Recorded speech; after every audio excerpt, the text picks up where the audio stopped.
In 1989, an NBC-owned Chicago television station called WMAQ were airing their regularly scheduled programming. At the end of the night, they showed viewers what they almost always broadcasted: a series of public service announcements talking about things like drug use, public projects that were in the works, and events that were coming up. At the very end of these PSAs, they showed viewers the poster of a person who recently went missing. Again, this was a typical thing to do, but on this night, the missing person section of the programming had a different feel to it. See it for yourself.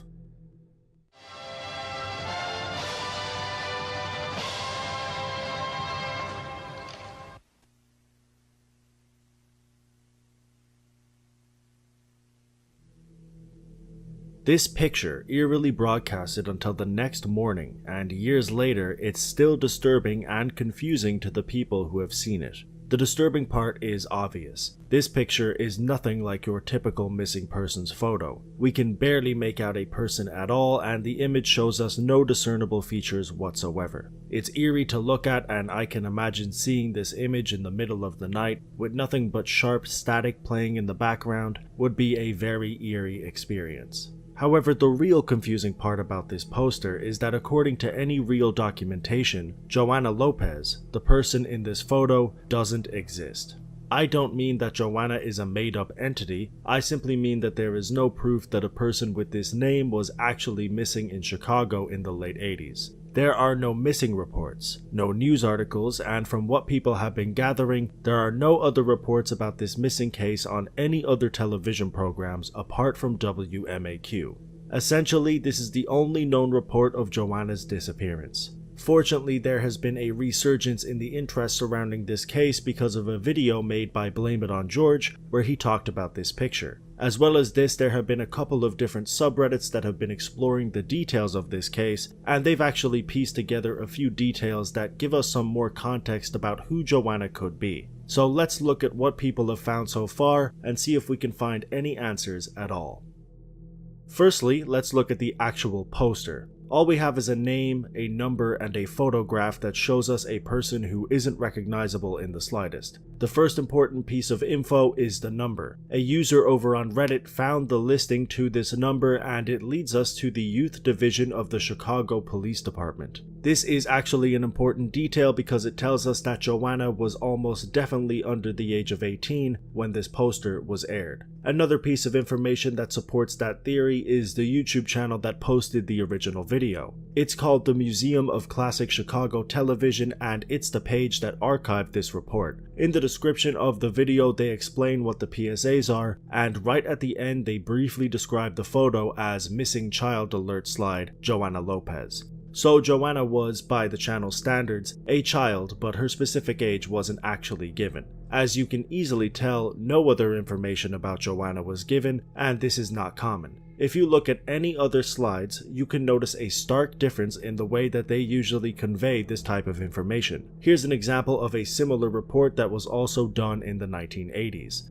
Missing Juanita Estevez, now age 16, last seen Yuba City, California, November 27, 1984. Call 800-843-5678. As you can see, they normally showed the missing person's height, their age, where they were last seen, and most importantly, a clear image of the actual person. This slide shows us none of that, and if it wasn't for the listing and the video's description, we wouldn't be able to tell if Joanna was an adult or a minor. So now that we've established that Joanna is underage, we can take a look at the picture in closer detail. At first glance, it's not a lot of help, but another user on Reddit enhanced the photo and attempted to add some color to it. This was the result, and although it's not a very clear image, it does give us a couple of details like the fact that Joanna is wearing glasses, and the fact that this person is probably a teenager. If Joanna was a teenager, then it supports a theory that is quite popular. This theory suggests that Joanna was a young woman who either came from a troubled family or a care home, and that she ran away from whatever house she was staying in.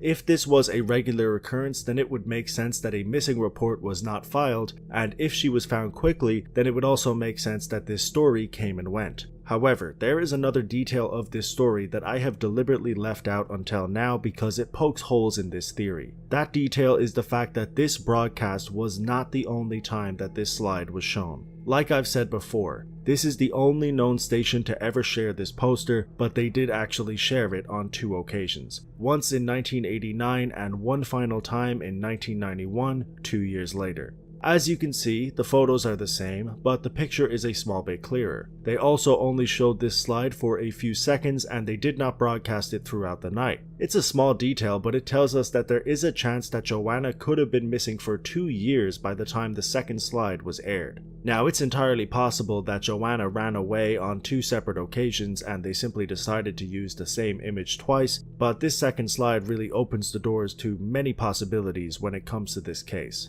It's important to note that people interested in this case have done their due diligence and scoured many different archives looking for any kind of information regarding Joanna's disappearance. Things like Ancestry.com, the Chicago Tribune, social media, and similar news channels have been thoroughly scoured, and while a few tidbits have been found here and there, nothing substantial has come to light. However, Reddit user Proud Evening Star posted this link onto the thread that brings us to the Doe Network, a database of unidentified homicide victims. This particular page shows us a young woman who was killed in Chicago in May of 1994. She was 5'11", weighed 120 pounds, and was found in an alleyway behind South Champlain Avenue.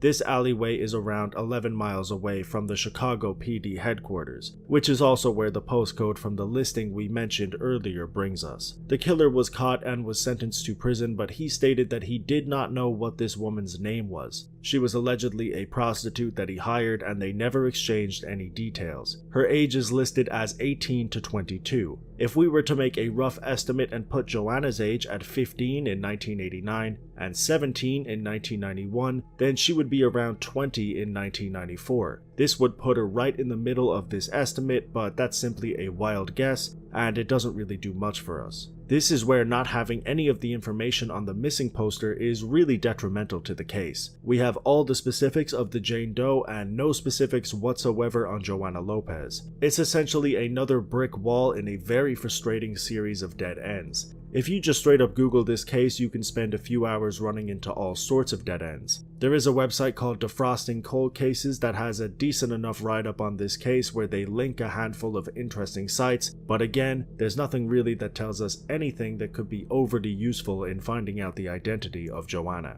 Let's wrap this up by delving into the most popular theory surrounding this case. It goes as follows. Joanna Lopez was a teenage girl aged 13 to 15 in 1989 who, like we said earlier, came from a troubled home or a foster home. She was most likely a frequent flyer, meaning she ran away from her home consistently. She did this in 1989 and a poorly made missing poster was created. An overexposed photocopy of this poster was made and sent to the local television network. They aired it for the night. She was either found relatively quickly, which is the reason no missing persons report was ever created, or if a report was made, it was protected because she was a minor. The same incident happened again 2 years later in 1991, and they simply sent the same poster to the network, or they simply reused the one that they already had. This theory simply stated that Joanna had a hard upbringing, she ran away a lot, and that's why there's no documentation on her. That's actually the most optimistic theory because it would suggest that she was found and could still be alive today. I suppose the most fortunate thing about having such little information is that there also isn't an obituary report that correlates with this case. All in all, this theory is much more positive than the alternative.